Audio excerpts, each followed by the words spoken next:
पृथ्वी से लगभग 40 प्रकाश वर्ष दूर कुंभ तारा मंडल में एक ऐसा सौर मंडल स्थित है जहां पृथ्वी जैसे 7 ग्रह मौजूद हैं।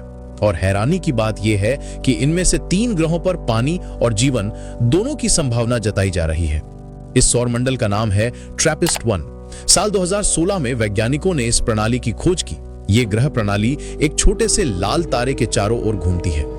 ये तारा हमारे सूरज से बहुत छोटा और ठंडा है, जिसे वैज्ञानिक अल्ट्रा कूल रेड ड्वार्फ कहते हैं। लेकिन इसके आसपास घूम रहे 7 ग्रह लगभग पृथ्वी के आकार के हैं, यानी ठोस सतह वाले। अब सोचो, एक छोटा सा तारा और उसके इतने सारे ग्रह, वो भी इतने करीब कि अगर तुम किसी एक ग्रह पर खड़े हो तो सामने वाला ग्रह तुम्हें आसमान में चांद की तरह दिखाई देगा। इन 7 ग्रहों को साइंटिस्ट ने नाम दिया है ट्रैपिस्ट-1b, C, D, E, F, G और H।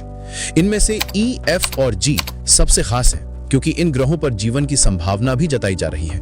वो इसीलिए क्योंकि ये तीनों हैबिटेबल जोन में है, यानी वो इलाका जहां तापमान ऐसा है कि पानी तरल रूप में रह सकता है। और जैसा कि हम जानते हैं, जहां पानी है वहां जीवन हो सकता है।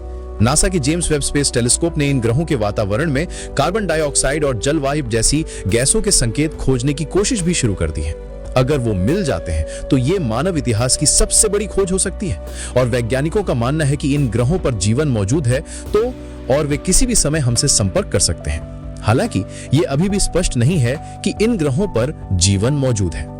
पृथ्वी पर जीवन के अस्तित्व से पहले वैज्ञानिकों का मानना था कि जीवन केवल पृथ्वी पर ही मौजूद हो सकता है। लेकिन आज हम जानते हैं कि जीवन ब्रह्मांड में कहीं और भी मौजूद हो सकता है। जैसे मंगल ग्रह पर पानी की खोज की गई। नासा के आंकड़ों के मुताबिक हमारी मिल्की वे आकाश गंगा में करीब 3916 सौर मंगल खोजे जा चुके हैं।